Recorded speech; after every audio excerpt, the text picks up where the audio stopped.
This is the 2025 Brewtubers Online Brewers Club Malt Experiment, Amber Ale. Thanks to our sponsors. 5 Star Chemicals. Check out their new online straight-to-consumer homebrew shop where you can buy everything from Star San and line cleaner to the new liquid PBW that can be used at temperatures as low as 58 degrees Fahrenheit. Check out their online store at 5starchemicals.com/home-brewing. Beer and Wine Hobby Homebrew Supply Store. A local homebrew shop in Danvers, Massachusetts. Order any malt they offer in any quantity you want, and if you order before 11 a.m., they'll package your items and ship out the very same day. Visit the store at www.beer-wine.com. Let's get tasting. Cheers and welcome to Irondale Brewing. We are up to beer number 11, which is the last of the beers in the 2025 Brewtubers Amber Ale Malt Experiment.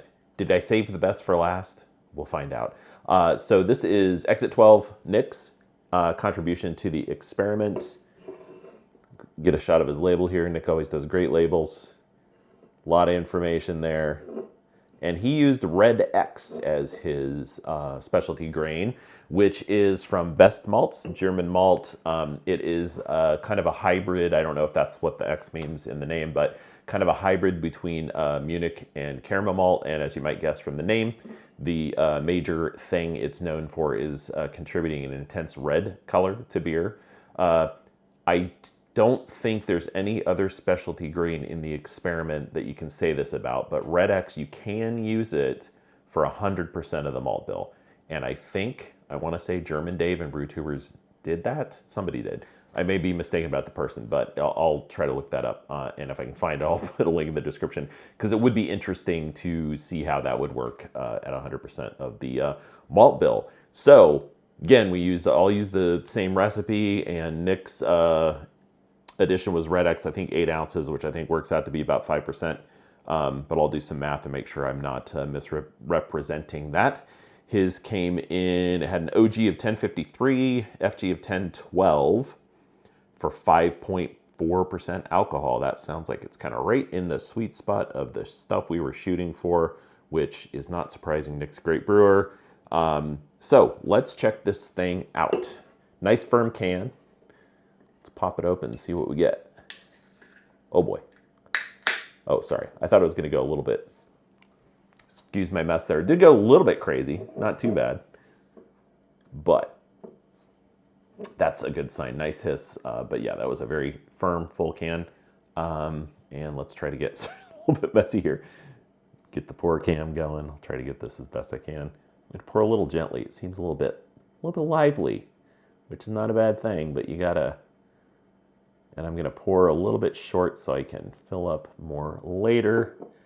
That is a great looking beer. Love the color. Great carbonation. Hopefully that's coming through. And I've been watching these a little bit of these videos back. I don't know why the color is so different between the front camera and the side camera.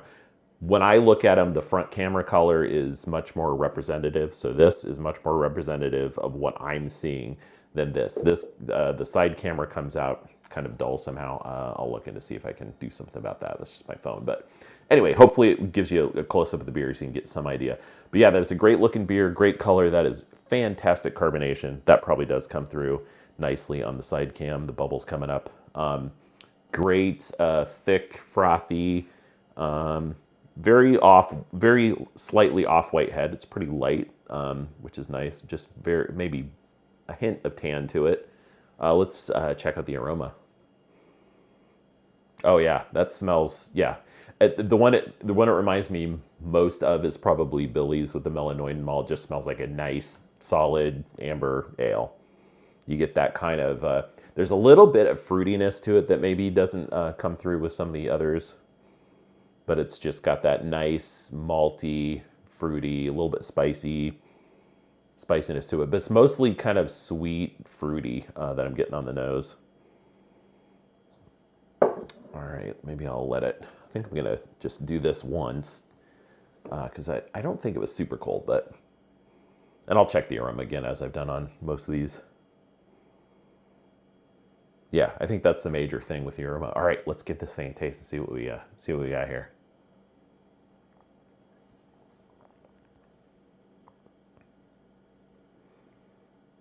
Yeah, that's really nice. The mouthfeel is, I'd call it medium light. Some of the ones in the experiment were a little bit heavier. Some have been a little bit lighter than this, so it kind of falls in the middle.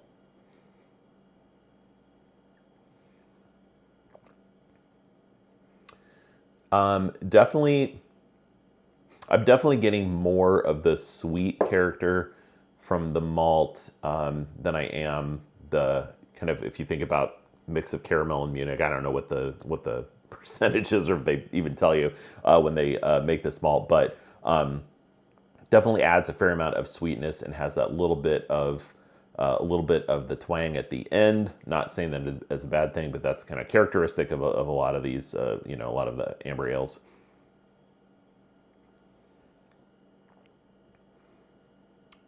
But yeah, that's nice. It honestly, I think it reminds me more of the cookie variants. The Carolina biscuit malt was the major one I'm thinking of off the top of my head. It reminds me of that more than I thought it would, given, kind of what I know about Red X. I don't think I've used it. I've used Special X, but I don't think I've used Red X. So I'm a little bit surprised by the sweet biscuit cookie nature of it. I was expecting it to be a little bit more bready. I do not get a lot of kind of bready notes that we got with some of the other contributions to the experiment. But I do really like it though. It's a really easy drinking, smooth. The mouthfeel is nice and smooth, almost a little bit creamy, which is really nice. And it does, even though it's a little bit sweeter than say Billy's was with the Melanoidin malt, it is not as sweet as some of the others. So it's not kind of like building up as much as some of the others did. So yeah, I think that works well. Like I said, the color is nice. It's kind of a light, I'd call it a light copper amber, with some red tints. This probably will not come out in the video, but there's definitely, as I look at it, you can tell it's a little bit. There's a red hue going on that may or may not come out. It'll probably look on the camera just more copper. But yeah, that Red X is an interesting malt, and even at a fairly small percentage. It would be interesting to do, and maybe I'll add that to my to my list to do. Just do a small batch with 100% Red X to see what it does. That would be interesting. Since they say you can, why not try it?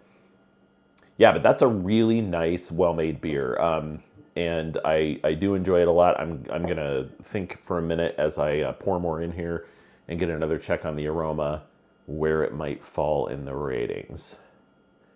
But yeah, great job, Nick. This is a really nice beer, and kind of as I've said with a lot of these, it's just such a treat to get to try all these different malts, and I so appreciate all the work everybody put into these, because it's anybody who's watching this, probably a brewer, and the amount of work that goes into this stuff, and the quality of brewers and Brewtubers is just off the charts. Every one of these beers has been just really, really well made.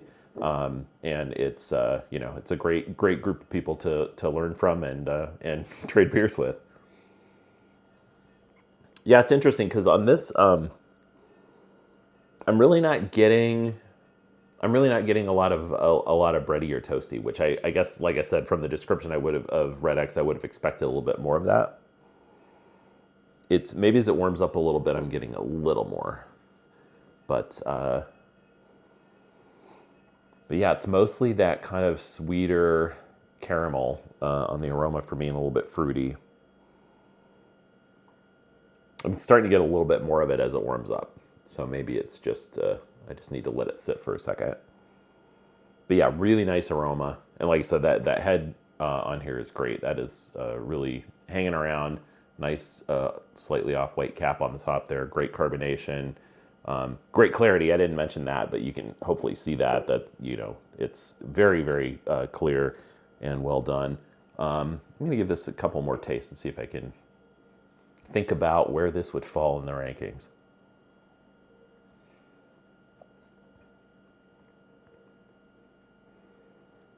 Yeah, it's this is really, really difficult. So the Red X, again, for me, it's more fruity, not bready, and more caramel sweet, but not overwhelmingly so. So either way this goes, somebody's going to be mad at me. It's a little bit of an inside joke with Brewtubers, but I'm going to put this at the new number 2. I'm really having a difficult time deciding between 2 and 3. If I remember correctly, the Carolina Biscuit Malt that bumps it down to number 3. And I really enjoyed that beer. And just, unfortunately, however you want to think about it, for me, my taste, what I want in an amber, that the Melanoid malt was probably always just going to win, because that's kind of what I'm looking for in an amber. So, and that's nothing to say, I know I've said this a bunch of times, nothing to say about the quality of anybody's beer. They've all been just fantastic, and the experiencing all these different malts with that underlying vehicle of the amber ale has just been such a fantastic experience. And this is a great beer. I think I'll stick with it as the new number 2, and Nick will probably be mad at me, but that's okay. It's a great beer. And like I said, a little bit of an inside joke going on there, but yeah, great beer. That Red X is really interesting. I'm kind of curious to try that. Trying to think what else it could work well in. I mean, I might even think about trying it in a red ale, like an Irish red ale. That might not be totally appropriate, but I don't know. That's what homebrewing is all about, right? You can try stuff that is as an experiment. But definitely, I would. I think if you did it in a kind of more of an Irish red or something like that, you definitely have to counteract the sweetness I'm picking up on with some roasted barley or something that traditionally goes into red ale. But yeah, it would be interesting, and like I said, the color that it adds to the beer or contributes to the beer, even at that relatively small percentage, given what you can use it for, is really nice.